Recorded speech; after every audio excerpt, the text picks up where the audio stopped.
Hi, boys and girls. This is the math lesson for 7-2. But yesterday's lesson, 7-1, was just a lot. And so I wanted to take a couple of minutes to review those concepts before we move into lesson 7-2. So I wanted you to remember that we've got rows. Which way would your hand go? Good job. And columns. Which way would your hand go? Good job. And what is the name that we have for the arrangement of rows and columns? It is the word array. Very good. You'll be hearing that a lot as you begin third grade. So remember that an array is an arrangement. And we can look at these arrays and we can say 2, 2, and 2. There are 2 in each row. So we can add those 2's. And when we have 3 sets of 2, we know that we're just putting 2 plus 2 plus 2 equals 6. Okay, we'll come back to that another time. Let's go ahead and remember what the word of means in math. Good. When we see the word of, like 2 sets of 3 or 5 sets of 7, it means that we're going to multiply. So in this case, 3 sets of 3, that would be down here, 3 plus 3 plus 3. I've got 3 sets of 3 each. So we could say that 3 times 3 equals 9. All right. The other thing I wanted to review were the names of the parts of the fractions. Remember, which number do we want to focus our eyes on first when we're looking at fractions? It is the denominator, right? And remember, the denominator is the bottom number, and it tells us how many equal parts are in the shape. There has to be equal parts in order for there to be a fraction. Okay, our last page of review is reviewing what halves are, thirds, and fourths. Remember that halves are written like this, and it means 2 equal parts. For example, here. Thirds means 3 equal parts. And fourths is 4 equal parts. Now, we don't just stop there. We can go all the way up to fifths, sixths, sevenths, tenths, 20ths. But at the beginning, we just focus on halves, thirds, and fourths. Remember that we talked about how these parts have to be equal. If we're talking to or looking to divide a shape into halves, it has to be 2 equal parts. 2 equal parts. These parts are equal. They're the same shape and they are the same size. These are not halves because this part of the triangle is not the same shape or the same size as the bottom half. In thirds, remember there are 3 equal parts. 3 equal parts, but not 3 equal parts here. This section right here is not the same size or the same shape as the part in the middle. All right, and then as we look at fourths, we are looking at 4 equal parts. 4 equal parts, 4 equal parts. Okay, so that leads us to today's lesson, which is lesson 7-2. We're going to continue to focus on halves, thirds, and fourths. And I'm going to give you some information that isn't in our book, but will just take you to that next level and get you thinking and prepared for third grade.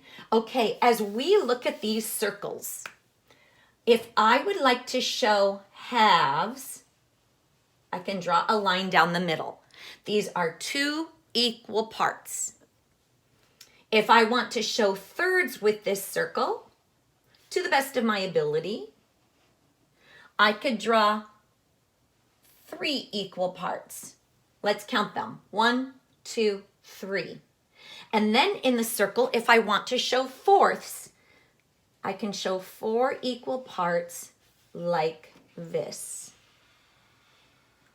I have a question though. Let me draw a circle up here. Does this show 4 equal parts? Thumbs up if yes, thumbs down if no. I hope you put your thumb down because this does not show 4 equal parts, because this section right here is not the same shape and size as the one here. So this one would not show fourths. Okay, let's look at rectangles for the rest of our lesson. And we are going to look at, first of all, halves of a rectangle. We could divide it like this, and this shows 2 equal parts. We could also show halves like this, because this shows 2 equal parts.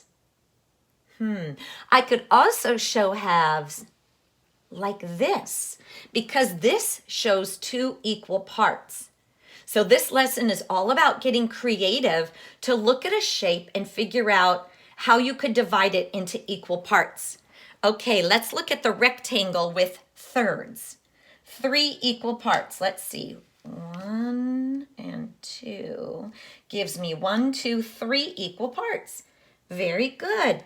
And then I could also draw horizontal lines or rows.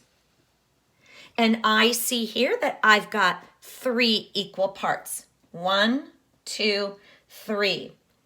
And my friends, those are the only 2 ways that we can show thirds with a rectangle.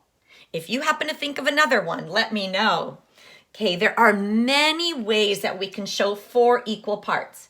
I'll begin with some of the ones you've seen already. 1, 2, 3, 4, that's 4 equal parts.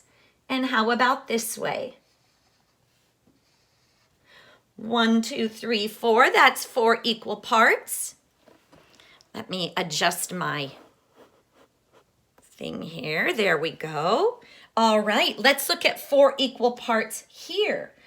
This one's super fun. I can divide it in half. And then I can make lines like this. And this is 4 equal parts. These are all right triangles. All right, let me figure out another one. Down the middle. Let me go this way and this way. These are all right triangles also. Wait, in fact, it's almost exactly the same as this, not quite. All right, there's another way I can show 4 equal parts.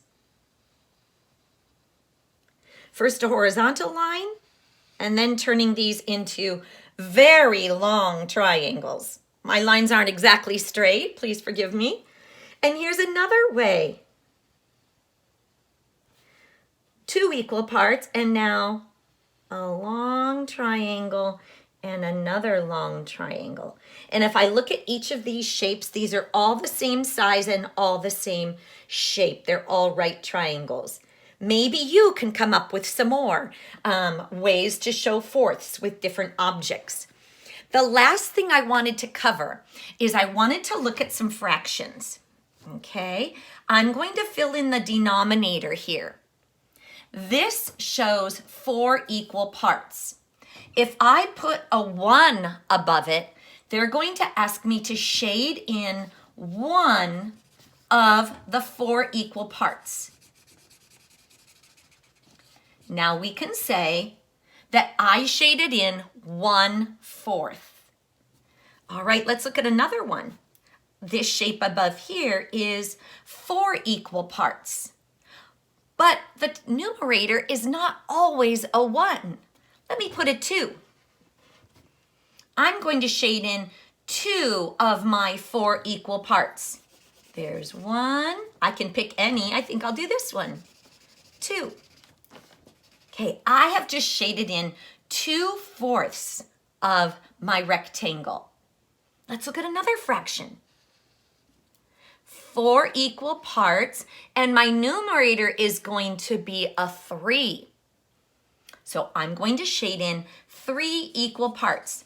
There's 1, 2, and I think I'll pick this one, 3. I bet you guys can be even neater than I am. Okay, good job. I have now shaded in 3/4 of this rectangle. And yes, you guys, sometimes your denominator is the same as your numerator.